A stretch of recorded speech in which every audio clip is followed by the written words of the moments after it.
Hi, I'm Robert Shields. I'm a songwriter and a member of the band Finding Albert, and this is the third in a series of songwriting tutorials with Music Plus, and in this one we're going to look at lyrics.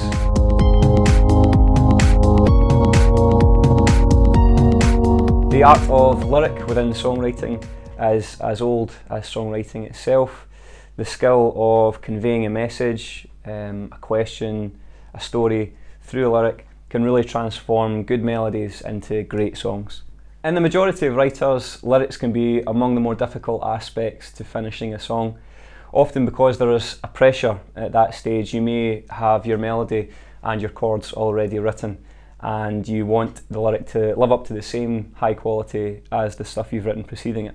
That, coupled with the fact that lyric is essentially the art of poetry and completely different from any other aspect of songwriting, can make it difficult as well. It can be a relief to hear that even people we would class as great lyricists, the likes of Leonard Cohen, David Bowie, Freddie Mercury, have really struggled with lyrics over the years. Leonard Cohen famously wrote around 80 draft verses for his song Hallelujah.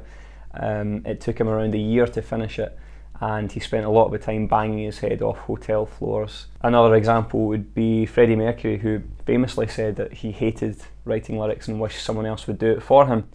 David Bowie used to cut up newspapers into sections and pull pieces out, and he would force himself to crowbar in words that were on that piece of paper. Even tracks that were famously easily written, the likes of Paul McCartney's Yesterday, which he wrote in his sleep. The lyrics took him 8 or 9 months to finish after that, driving the rest of the band mad. Having someone else write them for you, of course, is an option. Bernie Taupin is Elton John's co-writer, a phenomenal lyricist, and famously they write very separately. Bernie Taupin would hand Elton John his lyrics, and Elton John would work on the song in complete isolation from Bernie Taupin until the very final stages. The point in having said all this is that every writer at some point has found writing lyrics very hard. In my experience, writing lyrics is half dedication and half inspiration, and we'll touch on how you can improve both. Finding the right inspiration for a missing line or an entire song can be the missing link between making a song good or great. You should always try and be open to receiving new ideas and inspiration, because ordinarily it won't come to you when you're trying to write. It will be in ordinary everyday situations when you're on the bus or who knows. You should always be ready to take down notes. I carry a notes app on my phone, and every time I see something that I think is kind of cool or a nice phrase or something that I quite like, I'll make a note of it. And most of the time I'll forget about it for weeks, if not months, until I'm in the studio and I'm trying to write, and then I've got a list of things that have inspired me in the last couple of months. Personally, I find books a great source of inspiration. Sometimes it can be the entire story, but more often than not, it's small phrases or small anecdotes within the main story that can spark something off for me. Any source of mass media, be it films, TV, computer games, online social media, anything like that, can be a great source of inspiration, but you have to be ready to be open to it and receive it. Scratch lyrics are sometimes a really good jump off point for writers. When you originally write a melody, you will often sing sort of nonsensical or overly cliched lines in order to, we would call it, placehold. But you should listen to your subconscious and see what kind of vowels you're putting in certain places, or even particular words, because it could be directing you to a certain kind of feel or theme for the song. In general, try and avoid the use of overly cliched lyrics. Lyrics such as "You're breaking my heart" or "Burning brighter than the sun." They're a bit obvious and a bit predictable, and they don't really give the audience any idea of the kind of writer that you are. Try, where possible, to come up with your own metaphors and similes, because ultimately you want to convey to your audience the kind of individual style that you have, and that's really what songwriting is all about. There are various styles that you can adopt in lyric writing: surrealist, first person, a factual recount, as many as there are in prose writing. What we're going to look at is a change of style during your song and how that can positively affect your transitions between different sections. So we're going to take a look at Damien Rice's song "The Animals Were Gone." If we look at the verse, you can see that he uses a very true to life style. It's quite factual and there's very little creative writing. Woke up and for the first time the animals were gone. It's left this house empty now, not sure if I belong. Yesterday you asked me to write you a pleasant song. I'll do my best now, but you've been gone for so long. The window is open now and the winter settles in. We'll call it Christmas when the adverts begin. I love your depression and I love your double chin. I love most everything that you bring to this offering.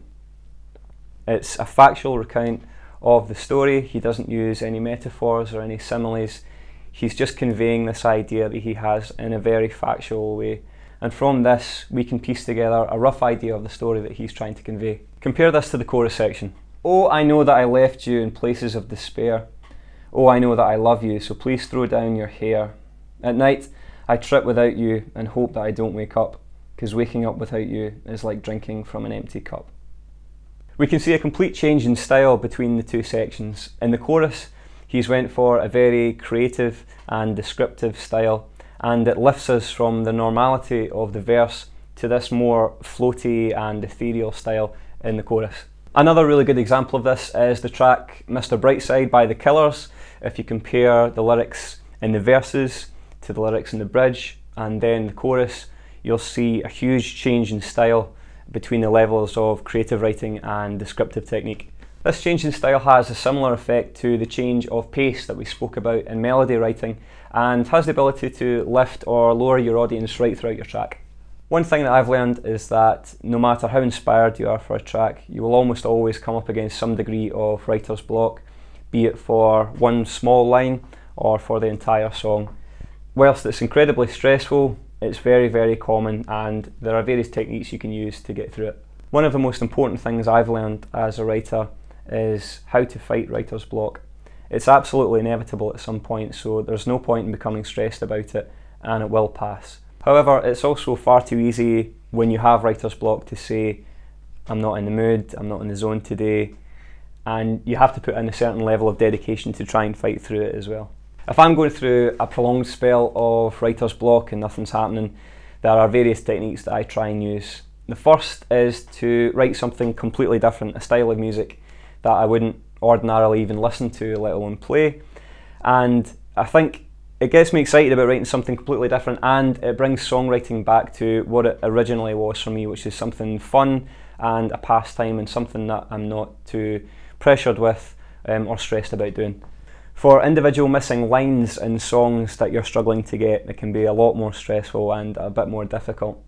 I think the key to getting these lines is to completely rethink the situation. Often when you get to that stage, you're trying to crowbar in certain lines before it, certain words within the phrase or a certain vowel sound.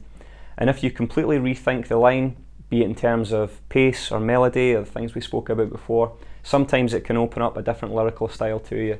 Other things such as a rhyming dictionary can be a really handy tool if you're struggling for certain rhyming words in certain places.